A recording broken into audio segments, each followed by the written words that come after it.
Next speaker that we have today is Dr. Colin Mendelsohn, one of Australia's leading tobacco addiction specialists and a vocal advocate for vaping. It's an issue myself that I kind of came around to very slowly. I wasn't really sure what to make of it, but I'm convinced that it has the potential for improving public health, probably more than any other aspect of drug law reform. So thank you, Colin.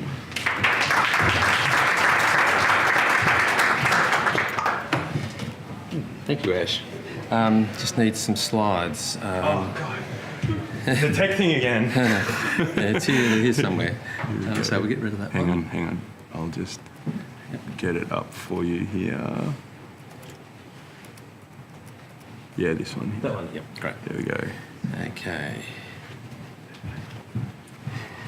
Okay, so hi everyone. Thank you for coming along to hear about me talk about my favourite subject. As you'd be aware, electronic cigarettes in Australia are a very contentious issue. We have two camps vigorously and passionately opposed to each other with their views, but this is all based on the same evidence base. We have a whole lot of evidence now, and people are looking at the evidence in different ways and interpreting it totally differently. And this presentation is about trying to make sense of that. How are we looking at the same evidence and coming up with totally opposed views? I have no conflicts of interest, just to declare that up front. So just to clarify for those of you who aren't users, and I know there are a number of vapers in the audience, but electronic cigarettes basically consist of a battery and a little chamber of e-liquid, which is a liquid which may or may not contain nicotine. And when the user breathes in, the little heating element in the end of the vape lights up and heats up the liquid and vaporises it into a mist, which is inhaled into and absorbed through the mouth and the lungs, and then the vapour breathes out a visible cloud. So this very much simulates smoking. So basically, you're getting the nicotine that smokers are addicted to, that they need, but as well as that, you're simulating the smoking habit, which is a very important part of the addiction. So people get the behavioural ritual of smoking, the hand to mouth, the blowing out of a cloud, the sensory aspects of smoking, the taste, the feeling of the smoke going into your lungs and so on. So it's basically replicating smoking. So we're talking about tobacco harm reduction. So traditionally, the approach of people in tobacco control has been all about people have to quit, abstinence only, and we've had that model running for many years as the only way of approaching smoking. And this is otherwise known as the quit or die approach, which obviously works if you quit, doesn't work too well if you die. But the problem is that smokers are repeatedly trying to quit and being unsuccessful. And we all know that smokers repeatedly make attempts to quit and relapse. And this goes on and on repeatedly for many years in each smoker. Tobacco harm reduction is a new paradigm. And it's the option of giving people another option where if you can't quit, switching to an electronic cigarette gives you the nicotine that you need and also gives you the behavioural, the smoking experience. So it's a safer alternative to smoking.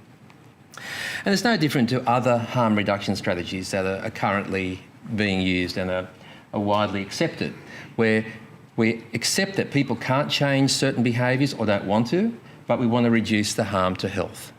And that's the basic principle. Letting people do what they've chosen to do or what they can't stop doing, but the most important thing for public health is to reduce the health risk.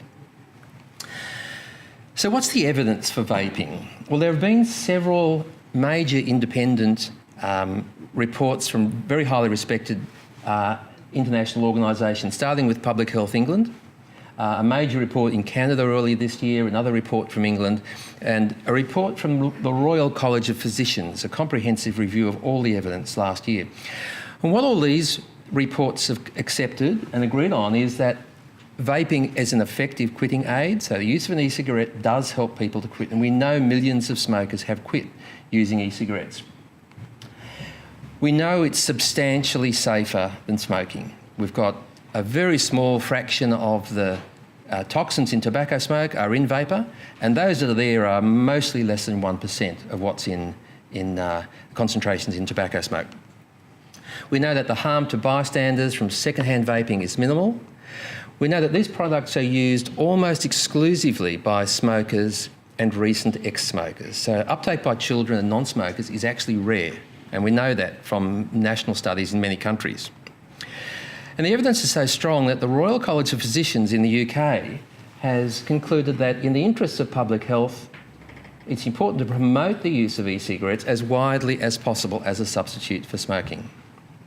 So that all seems pretty straightforward. The evidence seems pretty convincing. However, there is quite a lot of opposition to e-cigarettes. In Australia, the opposition is unanimous. Our 9 health departments are opposed to e-cigarettes, our peak medical bodies are opposed, our public health organisations, our medical associations are all opposed to e-cigarettes, advising great caution. Internationally too, there's also lots of opposition. The World Health Organization is opposed. The Surgeon General from the US is opposed, although he's just recently been fired. But that's another story.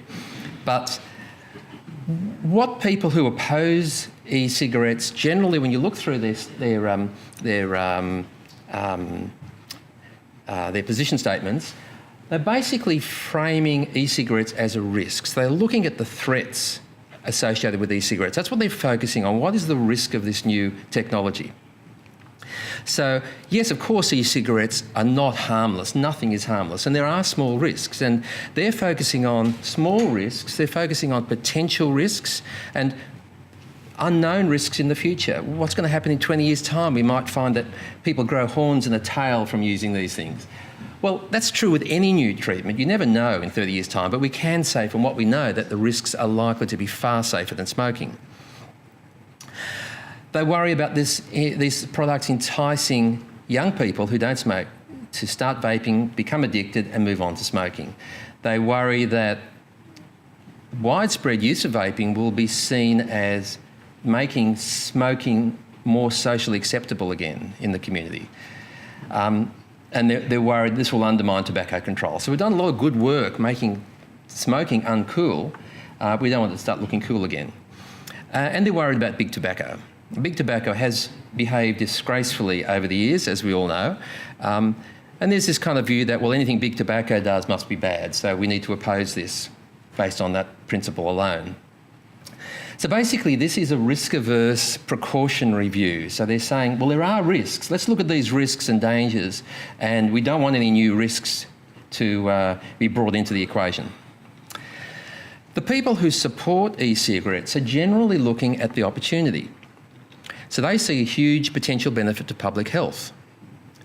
So we know that many smokers are unwilling or unable to quit smoking. And we know that up to 2 out of 3 of those will die prematurely as a result of their smoking.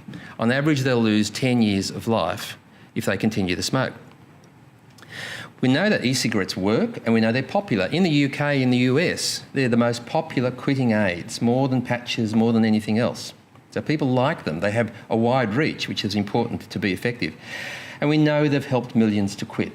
This survey from the EU that's quoted here estimated that 6 million smokers in 2014 had quit tobacco using e-cigarettes. 6 million people. That's 4 million lives saved right there. So it seems like a no-brainer if you're looking at it from an opportunity point of view. Just to clarify the legal status in Australia, the devices themselves and the juice that's used in them without nicotine are legal and approved, and you can purchase those freely. But once you start introducing nicotine, which of course is what the smokers need, you have problems, because nicotine, it's illegal to possess and use in Australia. Now, that's based on our national poison standard, which is our poisons categorisation. It's regarded as a dangerous poison. But what's extraordinary is the poison standard specifically exempts nicotine in tobacco. So you're not allowed to use low concentrations of nicotine to help stop smoking, but you are specifically allowed to use nicotine in combustible tobacco, which is the most lethal consumer product ever invented. So I think that speaks for itself.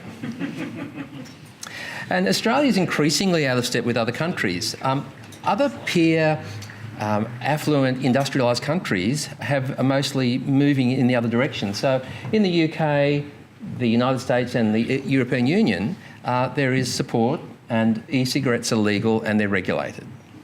Recently, New Zealand and Canada have started to legalise and will go on to regulate e-cigarettes. So Australia is very much out of step with the momentum and very much out of step with our partners with similar countries and values. So the question is, why? We're all looking at the same data. Why are some people interpreting it this way, looking at the risks? Others are looking at the opportunity and taking it forward. So first of all, why do people have negative views? So I wanted to get inside the brains of some of the public health, tobacco control and health department people who are making these decisions. Why are they taking this negative view? I think the most important issue is that they've used a framework, an ideological framework for about 40 years to fight tobacco. And that framework has no room for tobacco harm reduction. Their approach has been complete abstinence, complete elimination of tobacco, nicotine, tobacco companies, cigarettes, and that's the only way they've approached this issue. And they've devoted careers to eliminating tobacco. And here we are again with a product that looks like smoking, which is partly why it works.